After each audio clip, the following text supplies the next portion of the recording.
अक्सर लोगों को अफसर्दगी का दौरा पड़ता रहता है। अफसर्दगी की बहुत सी वजूहात हैं और इसके तदारुक के लिए मुतअद्दिद इलाज तजवीज़ किए जाते हैं।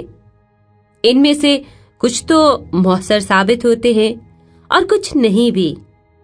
कुछ वक्ती तौर पर मददगार साबित होते हैं, लेकिन वो अफसर्दगी की अज़ियत देने वाली कैफियत से मुकम्मल तौर पर छुटकारा नहीं दिलाते।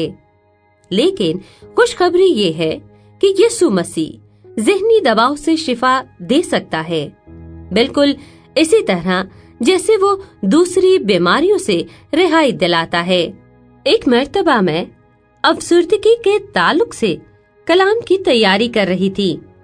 मैंने नहायत वाज़ेह तौर पर देखा कि खुदा ने हमें अफसर्दगी से लड़ने के लिए शादमानी अता की है। ये मंजर इस कदर वाज़ेह था कि बिल्कुल पर्दा स्क्रीन पर किसी फिल्म का मंजर महसूस हो रहा था।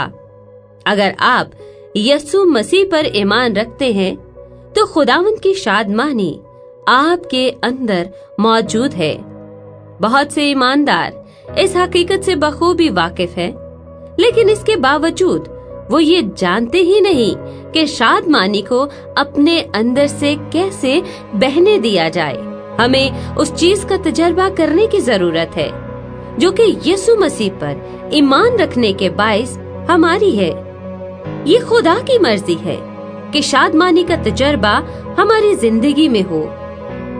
बहुत से मसीही और खास तौर पर रूह से मामूर ईमानदारों को न सिर्फ अफसर्दगी के दौरे पड़ते हैं, बल्कि अफसर्दगी के बाइस बहुत से मसाइल का शिकार रहते हैं।